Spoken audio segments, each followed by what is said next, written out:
que revient le redoutable honneur et privilège de vous interviewer ce soir. Je voudrais quand même vous poser quelques petites questions. Je voudrais prendre la température de la salle et savoir s'il y a parmi vous des gens qui viennent ici pour la première fois au Centre d'Universalité. Bon, quasiment la moitié de la salle. Est-ce qu'il y a des gens parmi vous qui viennent entendre pour la première fois Alexandre Lachance, qui ne l'ont jamais entendu, qui n'ont jamais eu la chance d'entendre Alexandre? Un bon tiers. Il y a de fiance. Alors, si je devais vous présenter Alexandre Lachance, ça prendrait les 2 heures de notre temps de conférence. Mais en résumé, je peux dire que parmi tous les conférenciers qui m'a été donné d'interviewer, c'est certainement celui qui avait le plus de connaissances, le plus grand érudit que j'ai rencontré, et aussi l'homme le plus humble que je connaisse. Et ça, c'est une espèce en voie de disparition aujourd'hui. Il est tellement pratiqué, l'humilité. C'est tout en votre honneur. Eh bien, ça me fait plaisir d'être parmi vous. Un plaisir toujours croissant. Ah, attendez, Alexandre Lachance, j'ai pour habitude de faire toujours un petit préambule, Vas-y, je t'en prie. histoire de mettre quelques tours de manivelle pour faire partir le moteur. Après ça, je m'endors sur les ronronnements de mon invité. Alexandre Lachance, on ne peut pas savoir où commencent ses connaissances et où elles finissent. Et à travers les quelques 10 000 interviews qu'on a fait ensemble, il m'a été donné une seule fois de pouvoir le caler. Et encore, il n'a fait que différer sa réponse de 24 heures. Vous vous souvenez de ça? Vaguement. Vaguement. Hein. Il faut que je vous conte ça. C'était il y a 3 ou 4 mois environ. Je me souviens plus très bien. Et je lui ai posé la question, Alexandre Lachance, si je mélangeais du difluorochlorobromométhane avec du bromure de méthyle et puis de l'acétylaminoparaoxyphénylarsenate de sodium, qu'est-ce que ça donnerait? Une bouillabaisse. Et il a dit, là, je peux pas te donner la réponse tout de suite, ça devrait sentir le gaz, il dit, mais laisse-moi 24 heures, viens me voir demain à la maison, puis tu auras ta réponse. Effectivement, le lendemain, j'ai pris mon auto, puis j'étais voir Alexandre Lachance à son domicile, dans le Nouveau Bordeaux. Il n'y avait plus de maison. Celle des voisins non plus, puis j'avais ma réponse. Alors, un alchimiste, c'est ça, c'est quelqu'un qui manipule la matière, c'est quelqu'un de très dangereux, puis qui déménage très souvent. C'est imprévisible. Je vous souhaite pas de l'avoir comme voisin. Alors, que dire d'un alchimiste? Là, je vais laisser Alexandre Lachance répondre à cette question, parce qu'il est quand même bon de savoir un petit peu c'est quoi un alchimiste. Pareil, il y a des bruits qui courent qu'un alchimiste, c'est quelqu'un qui ne sort que la nuit, de pleine lune, des nuits de pleine lune, qui étend des draps sur le gazon pour recueillir de la rosée, enfin toutes sortes d'affaires comme ça. C'est quoi un alchimiste, Alexandre? Bon, normalement, je suis réduit on a mis l'étiquette du conférencier. Et la dernière conférence que je donnée, c'était une conférence depuis un séminaire à l'archevêché. On nous avait servi un bon plat à la fin. Et il y avait un poisson à peu près de cette longueur-là. Et on était intrigués, quelle sorte de poisson que c'est. Il y en a un qui a dit, mon cher Bernie, si je me rappelle bien, ça doit être one anish. Il a dit, non, c'est plutôt une grosse truite, quelque chose comme ça. Il y en a qui dit, non, c'est une conférence, parce qu'elle n'y que ni tête, il en avait que tête. Alors, là, je serais dû à subir cette étiquette-là. Je parle à bâton rompu, mais c'est toujours sur le même sujet. Mais je vous le remporte sur l'occiput. Mais les alchimistes, je pense que vous êtes chanceux, d'ailleurs, comme votre nom l'indique, de vivre au XXe siècle, parce que au temps de l'Inquisition, est-ce que les alchimistes c'était bien vu, ça? Ah, c'était mal vu. Oui, c'était mal vu. Les alchimistes. Vous savez, il y a un style qui est assez bien connu. Oui, pas, hein? Oui. Ça a commencé à propos des alchimistes, ça. Ah, c'est pas Ah oui, finalement, ils ont fait ce geste-là, ils ont descendu plus bas. Ils disent non, on parle du cœur. Avec un signe de droiture, hein. Les cœurs et le compas. Directement du cœur, mais avec droiture toujours. Alors, un alchimiste, c'est un homme qui s'efforce de veiller l'énergie latente dans les terrains de la nature, et il vise à atteindre la nature humaine, ultimement, pour réveiller ces énergies insoupçonnées que l'homme détient à son insu. Alors, c'est pas en ça consiste. Ça consiste en quoi? L'alchimie. Oui. À éveiller cette divinité latente, comme disait Ange l'école, latente deitas, hein, pour qu'il reconnaisse ce qu'il est véritablement. Et après un certain temps, il constate que ce qu'il a éveillé dans la matière, cette énergie insoupçonnée, qu'il a possède déjà en lui. Au fait, s'il l'a éveillé, c'est parce qu'il avait insufflé son propre esprit ou sa propre énergie. Alors, l'alchimiste établit le mariage entre la matière et l'esprit, le mariage mystique, en commençant par le plan le plus discrédité, la matière pure, la matière apparemment inerte, mais elle n'est pas inerte. Alors, aujourd'hui, vous entretenez votre propre flamme et encore, vous continuez à entretenir celle des autres. Oui, c'est le but, parce que la flamme a la propriété de se communiquer. Hein? Et pour faire une conflagration en soi, on peut la faire tout autour de soi. Alors, c'est le but de s'irradier dans toutes les directions. Bien. On va attaquer le sujet de ce soir que vous avez choisi, la réincarnation. Précisément. Encore une fois, c'est un sujet qui est un terrain assez glissant, ça, la réincarnation. Ça fait que très peu de temps, peut-être 10, 15 ou 20 ans, qu'on commence à parler vraiment de la réincarnation. Comment oui, ça se fait du moins dans la période moderne. En partant de chez moi, j'ai mis la main sur cette chose-là. C'est écrit par un nommé Fior, Madame Fior, Docteur Fior, Edith Fior. Alors, il y en a une vingtaine qui ont écrit ce sujet. Et je recommande à tout le monde d'essayer de vous procurer des traités. Il y en a 12 ou 15 au moins sur le marché qui donnent des exemples vécus, des expériences vécues de cas de réincarnation ou de réminiscence d'incarnation précédente. Et quels sont les éléments de preuve qu'on peut avoir sur la réincarnation aujourd'hui? À partir de ce livre-là, ce sont des témoignages de gens qui témoignent de quoi? Qui témoignent de leur réminiscence actuelle et des effets que ces réminiscences ont eu sur leur comportement. Des souvenirs, alors? Des souvenirs, oui, des souvenirs revécus.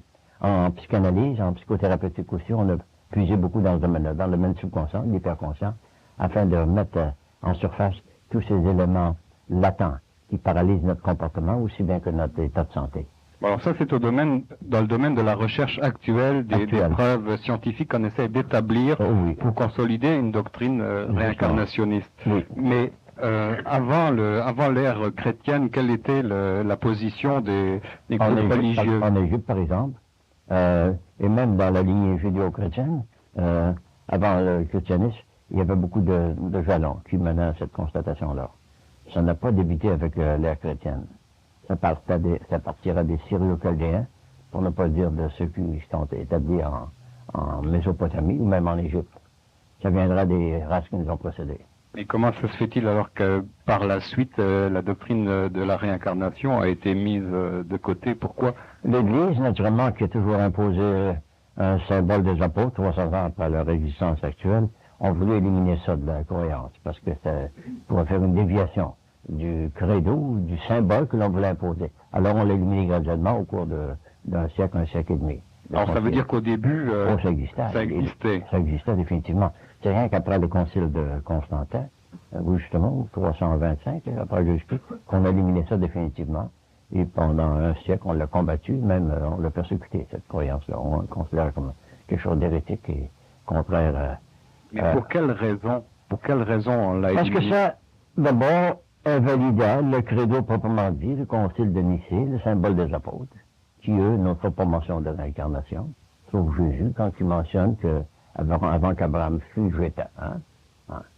Alors, est-ce qu'il y a des exemples dans les évangiles ou des preuves d'allusion à la réincarnation? Non, je ne crois pas. Je ne crois pas. Par contre, il y en a dans les Targums, des commentaires qui ont été faits sur les Écritures hébraïques. Ouais. Et dans les livres apocryphes dans les livres apocryphes, il y en a 27 qui en font mention. 27 citations qui font mention de réincarnation. Pourquoi est-ce qu'il y a des livres apocryphes? C'est quoi? C'est pas parce qu'ils sont faux, c'est parce qu'ils ne coïncident pas avec le credo qu'on a voulu imposer aux masses. Alors, ça a créé la confusion. Alors, on les a simplement éliminés au cours du 2e, 3e et 4e siècle. Mais ces livres-là sont très authentiques. Les derniers qu'on a commencé à raviver dernièrement, c'est l'évangile de Thomas. Je pense que tout le monde en a entendu parler. A fait beaucoup allusion à la réincarnation. Alors ça, c'est ce fameux évangile qui a été découvert à Kenobostion, en Exactement. Il y a combien de temps de cela? 40 ans. 40 ans. 40 ans environ, oui.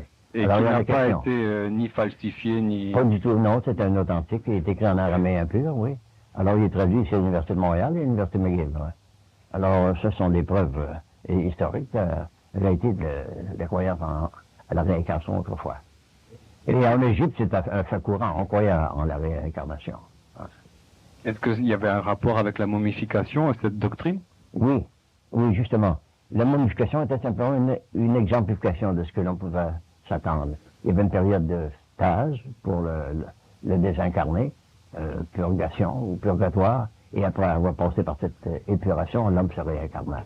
Il pouvait revivifier cette momie. Dans certains cas, on enlevait les viscères, mais dans la plupart des cas, on les momifiait tout simplement, pas qu'on peut momifier n'importe quel autre organe. Alors, cette croyance, cette thèse, cette hypothèse-là, a subi des déformations. Mais à la base de tout ça, il y a une réalité indéniable. Est-ce qu'aujourd'hui, dans le monde actuellement, il y a des religions qui prônent le réincarnationnisme officiellement? Je ne le crois pas. Je ne le crois pas. Ou du moins, je ne suis pas suffisamment documenté pour l'affirmer. Et chez les orientaux? Oh, définitivement, les orientaux, oui. C'est une croyance oui, ancestrale. Oh, oui, définitivement. À propos du grand lama, du Dalai Lama. Voici, n'est-ce pas? Oui. C'est patent, n'est-ce pas? Le Dalai Lama, chaque lama est une réincarnation de son prédécesseur ou du pénultième. Hein? Habituellement, c'est le pénultième, parce que la réincarnation se fait après une génération, ou c'est la deuxième génération. Il semble que le Dalai Lama, quand il est sur le point de mourir, il annonce dans quel corps il va se réincarner. Exactement, oui. Il donne des indications. Oui. Dernièrement, notre bonhomme, Lobsang Rampo, a donné des précisions à ce sujet-là. Hein? Des précisions assez précieuses. Et son éditeur, Ryder, de Londres, a écrit un autre volume tout récemment au sujet de la réincarnation chez les Tibétains. Alors aujourd'hui, quand c'est un peu vague, on commence à vouloir réaffirmer cette croyance-là, et cette connaissance-là, je dirais même une connaissance, parce que les anciens, les Tibétains, aussi bien que les Égyptiens, avaient une connaissance très poussée des états post-mortem. Alors les états post-mortem, c'est simplement une période d'épuration, à la suite desquelles le désincarné pouvait vaquer à reprendre son cheminement le long de son destin. Parlez des Tibétains, le livre des morts tibétains, c'est quoi? Précieux. Qu'est-ce qu'il contient, ce livre-là? Il contient d'abord des cérémonies, pareil comme les démons des Égyptiens, qui visent à rendre le défunt conscient de son cheminement dans les vacances, c'est-à-dire dans le plan hyperastral. Et quand il a passé par tout ce cheminement-là, il peut renaître. Alors il est devenu en mesure de reprendre sa vie après s'être familier avec tout ce qu'il a expériencé dans le passé. Et le but de l'enseignement tibétain, aussi bien que l'enseignement égyptien, était de rendre l'individu conscient de toute sa précédence, de tout son passé, afin qu'il puisse cheminer sans entrave dans sa prochaine réincarnation. Il aurait donc fallu que ces prêtres-là, ou en tout cas oui. Le corps religieux, étudie l'au-delà ou... Oh, définitivement. Oui. Oh, oui. Comment est-ce que ça a pu être possible? Ben voici, on a tous entendu parler de ce qu'on appelle des annales akashiques, n'est-ce pas? C'est la mémoire de la race, hein? Et la race humaine à partir de son occupation du plan terrestre. Ces choses-là sont aussi faciles à consulter aussi que n'importe quel autre document écrit. Alors, à travers de ces documentations-là, on a pu reconstituer l'histoire de la race et l'histoire de l'individu en particulier et tracer un cheminement qui pourra lui permettre de vivre une vie à répéter avec plus d'efficacité que les précédentes. Alors, les annales akashiques, là, c'est donc la mémoire planétaire de son expérience, et c'est consulté par des médiums ou des psychiques. Des médiums, oui, mais ce ne sont pas des médiums dans le sens populaire du terme aujourd'hui. Ce ne sont pas des médiums en transe. On peut consulter ça simplement en cessant de fonctionner objectivement et penser transcérébralement. On parle aujourd'hui de méditation transcendante, mais ce qu'on n'explique pas, c'est que ce n'est pas de la mentation objective que l'on fait dans ce domaine-là.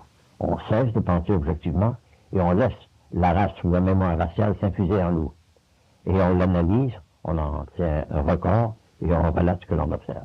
Et ce que l'on observe, ça peut être aux deux coins de l'univers, c'est toujours identique. Ce que l'un observe sera en accord avec ce que l'autre observera aux antipodes. Maintenant, au niveau de l'étymologie du mot lui-même, réincarnation, quelles sont les racines de ce mot? Qu'est-ce qu'il veut dire? Reprendre chair, se réagréger une autre masse cellulaire en puisant dans l'espace ambiant, quoi, dans la nature, les éléments qui sont nécessaires à la reconstruction d'un corps. D'abord un corps psychique, puis tard un corps charnel, pour ainsi dire. Bon, mais la grande question à savoir, c'est qu'est-ce qui se réincarne? C'est l'ego véritable, l'ego qui est indestructible, qui est invariable, qui est inaltérable. C'est l'ego qui se réincarne. Mais pas la personnalité, ni le résultat de la personnalité, ni l'accumulation résultant des expériences personnelles. C'est l'ego véritable. Les gars ont plus ça, tout cet atavisme racial ou pré-racial ou pré-personnel. Et il ajoute simplement ce qui est acquis depuis son occupation du plan terrestre. Est-ce que cette description-là correspond à l'âme? Est-ce que vous voulez parler de l'âme? L'âme est acquise. L'âme, ce n'est pas une abstraction métaphysique. C'est une entité qui s'augmente, qui croît à mesure que l'on expérience, que l'on poursuit notre expérience dans la vie. L'âme, c'est le principe animateur. Et l'animation, sur les 3 plans, devient de plus en plus dynamique à mesure que l'on construit son âme, que l'on édifie son âme. D'abord, c'est une ardoise vierge, l'âme, hein, sur laquelle on imprime toutes les impressions qu'on a subies. Et à la fin du cheminement, l'âme est vraiment une réflexion de ce qu'il y a véritablement. Alors, si j'ai bien compris, l'âme, en quelque sorte, accumulerait des expériences et une mémoire de ce qui a été vécu. Justement. Mais est-ce que c'est ça qui se réincarne? Oui, plus l'ego qui en est l'auteur. C'est pareil comme ce qu'un homme a écrit ou a expérimenté, et l'intention qu'il avait en l'écrivant. Il y a la chose expérimentée et la substance de l'expérience. Alors il y a 2 entités dans ça. L'ego qui détermine, qui décrit son cheminement. Mais quelle est la place de l'esprit dans tout ça? L'esprit est universel. Si on considère l'esprit comme individuel, c'est simplement la mentation, la faculté, l'intelligence, ou tout ce qui s'y rattache. Mais l'esprit, c'est l'esprit universel, l'âme universelle, à laquelle l'individu doit se fusionner pour avoir accès à la mémoire raciale, la mémoire de toute la race. L'esprit, c'est comme l'atmosphère.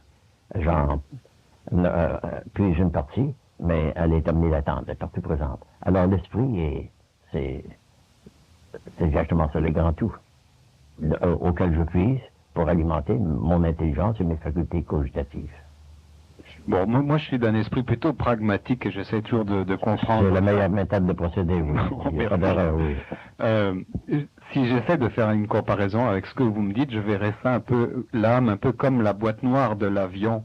Vous savez, lorsqu'un avion s'écrase, il reste toutes les preuves de ce qui a été vécu au niveau du vol. Oui. Et qui est ensuite analysé, étudié, où on comprend mieux ce qui s'est passé. Donc, l'âme, ce serait un peu comme la boîte noire de l'avion.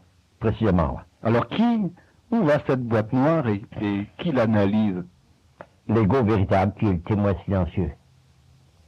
Il y a une distinction à établir entre l'âme et l'esprit. Si on prend l'esprit comme une parcelle de l'ego universel, hein?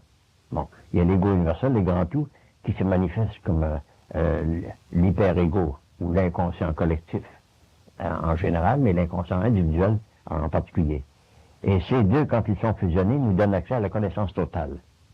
Lorsque quoi? L'âme individuelle, c'est branché sur l'âme collective, l'âme de la race. Parce que la race a acquis une âme, elle aussi, une mémoire résiduelle de tout ce à travers quoi elle a passé, à partir de tout premier temps de son occupation des plans, même hyperphysiques. Bien. Alors, lorsqu'une personne décède, quel est le processus? Qu'est-ce qui se passe à ce moment-là au niveau de tous ces corps? C'est un compte à rebours, pour ainsi dire. Une réminiscence, comme on dirait, a posteriori ou de faire a priori. À partir de la dernière impression, vous retracez toutes les causes des événements qui sont survenus. Mais là, vous arrivez à votre propre origine, à l'origine de votre ego véritable, qui s'est incarné pour la première fois dans un corps matériel, un corps de chair. Et là, après un certain temps, vous faites partie de la race tout entière, non de la race. Et là, vous avez atteint l'état ultime que tout homme peut atteindre, c'est-à-dire la conscience cosmique. Vous allez toujours très vite en besogne. Moi, j'ai un cerf-volant. Et encore une fois, là, si j'ai compris ce que vous dites, au moment du décès, c'est comme s'il y avait un film qui était déroulé de la vie de cette personne-là, mais on commence par l'analyse des derniers événements vécus dans la vie, en remontant dans le temps. De fait à cause. Pour arriver à la cause, de fait à cause. De fait à cause, a posteriori, au lieu d'a priori. Avec le résultat que vous pouvez comprendre et apprécier ce que vous avez fait dans le passé pour obtenir les résultats qui sont maintenant effacés à mesure qu'ils se déroulent à l'envers. Et finalement, vous avez une ardoise pure, une âme vierge, pour ainsi dire, une ardoise sans tâche. Et là, vous pouvez recommencer. Et c'est ça qui est précieux pour l'âme humaine quand elle atteint cet état transcendant par cette méditation. Elle transcende toutes ses vies, ou toutes les péripéties de sa vie, pour arriver au moment où elle commence à s'imprégner de l'expérience de son cheminement. Alors il y a comme une espèce d'épuration qui se passe. On l'appelle communément le purgatoire, hein, le dévachant, hein, c'est ça. Le terme et on a tous sommeillé. C'est une période d'épuration en revoyant à rebours toutes ces expériences que l'on a subies, que l'on a provoquées au cours de notre vie. Alors on les efface à mesure que l'idéoscopie se poursuit. Mais à mesure qu'on intègre, qu'on comprend ce qui a été vécu. On comprend, on l'élimine. On l'élimine. On le dissout, pour ainsi dire. C'est une dissolution ou une absolution, si c'est des cas de faillite. Alors, exactement. Alors, ce purgatoire est une absolution graduelle de toutes nos tares de nos vies précédentes, notre vie précédente. Mais qui est ce on dans votre histoire, là? Bon, on, c'est impersonnel. C'est peut-être moi, c'est peut-être vous, c'est peut-être n'importe qui décide de faire une psychanalyse totale de sa vie. Mais c'est une analyse qui est plus que psychique, elle est spirituelle également.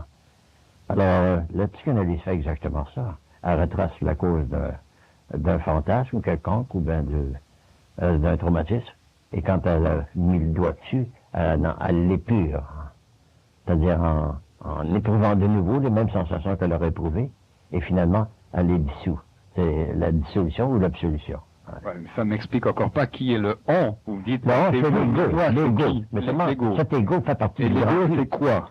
L'ego, c'est cette parcelle de l'entité solaire dont nous sommes des détenteurs.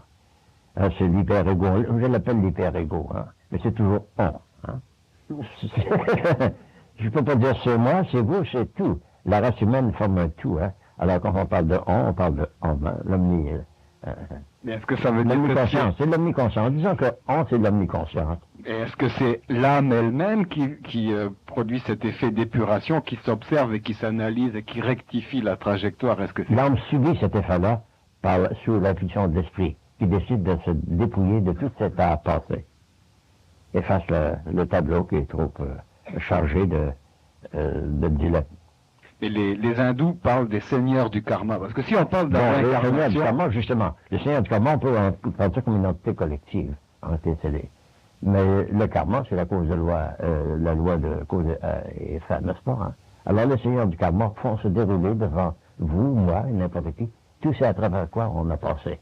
Et quand ça a été étalé devant nos yeux, quand on a subi le choc, alors on souffle dessus et ça disparaît. Et on commence la vie épurée, totalement épurée, une vie vierge, pour ainsi dire. Bon, encore une fois, là, les seigneurs du karma, c'est encore une fois une façon d'anthropomorphiser un phénomène, une énergie, une intelligence. Nos anges gardiens, nos anges gardiens, ou bien nos hyper-égaux, qui sont attitrés à nous, proprement dit. Et alors, quand ils ont fait leur tâche de nous exhiber, nous présenter le tableau que l'on a dessiné, ou barbouillé, dans bien des cas, alors on dit, tu peux recommencer maintenant. Et c'est là que la réincarnation a lieu. Quand l'âme a été totalement épurée, afin qu'elle puisse renaître dans des conditions plus favorables, avec toute l'expérience préacquise dans les vies précédentes. Ça, c'est la rationalité de la réincarnation. Bon, on va commencer à neuf, avec une ardoise vierge, pour ainsi dire. Oui, pour ainsi dire, mais qu'est-ce qu'elle va conserver, l'âme? J'imagine de quoi elle va se dépouiller. Ce sens de bienfaisance et de malfaisance. Ce sens de ce qui est salutaire ou néfaste. Elle a goûté, par son cheminement à travers la vie, à l'arbre de la science du bien et du mal. Maintenant, elle doit épurer tout l'état qu'elle a subi en faisant ses choix, ses erreurs de jugement. Oui, et alors elle va se réincarner. Elle se réincarne pour recommencer. Et elle va faire les mêmes erreurs. Non, ayant eu l'expérience du passé, elle retient la substance, la quintessence de tout ce qu'elle a acquis. Et elle sait maintenant, elle peut juger plus adroitement ce qui arrive dans telle et telle circonstance. D'après l'expérience du passé. Oui, mais il me semble, en tout cas, je ne vois pas, en moi, l'effet ou un certain contrôle de l'âme sur mes actions. Est-ce que c'est elle qui décide de mon orientation? Non, ce sera l'ego. Bon, c'est l'ego. C'est l'ego qui décidera ça. Mais l'ego, lui, est-ce qu'il est au courant de cette épuration, de cette compréhension acquise par l'âme? C'est l'observateur silencieux, l'ego. C'est le juge, pour ainsi dire. L'ego est juge de tout ce à travers quoi l'âme a passé, ou l'entité humaine a passé. Bon, ce que je veux dire, c'est que si j'avais compris, ou si quelque chose en moi avait compris les erreurs de mon incarnation précédente, il n'y aurait pas effet, il n'y aurait pas lieu aujourd'hui de répéter les mêmes erreurs. Précisément. Ou Alors, faire c'est des expériences le douloureuses, but de la réincarnation, de ne pas répéter les erreurs du passé, à la lueur de connaissances acquises, en revoyant sa vie à rebours, en voyant les effets des causes dont on... Bon, mais alors ça va être de nouvelles expériences avec de nouvelles erreurs ou de nouveaux échecs. Non, avec la possibilité de ne pas commettre les mêmes erreurs. Pas les mêmes. Oui. Pas les mêmes. Pas les mêmes erreurs, c'est-à-dire pas commettre les actes de la même façon. Alors la gamme de possibilités est infinie d'expériences. Oui, parce que l'homme est doué d'une volonté libre, il peut faire des erreurs de jugement, il a le droit d'en faire des erreurs de jugement. Il y a eu deux influences, l'influence d'obéissance absolue, l'influence du libre arbitre. Mais... pas si vite là. Oui, ben on a eu Lucifer et Jéhovah qui étaient le despote. Doucement. Oui. C'était quoi ces deux influences-là? L'obéissance absolue, Dieu despotique, il y avait Jéhovah, hein? Et l'autre Lucifer qui disait, non, vous ne mourrez pas, vous deviendrez comme eux, comme les dieux. Et Jéhovah, celui qu'on ne représente pas Jéhovah, dit maintenant que l'homme est devenu semblable à l'un de nous, hein? Alors, à moins qu'il n'étende la main et à connaissance de l'arbre de vie, puisse vivre éternellement, on va lui interdire l'accès à la connaissance totale. Il a expulsé du jardin de la connaissance, parce que le jardin paradisiaque, c'était le jardin de la connaissance, n'est-ce pas? Et la connaissance de soi, par le biais de l'alter-ego. Ouais.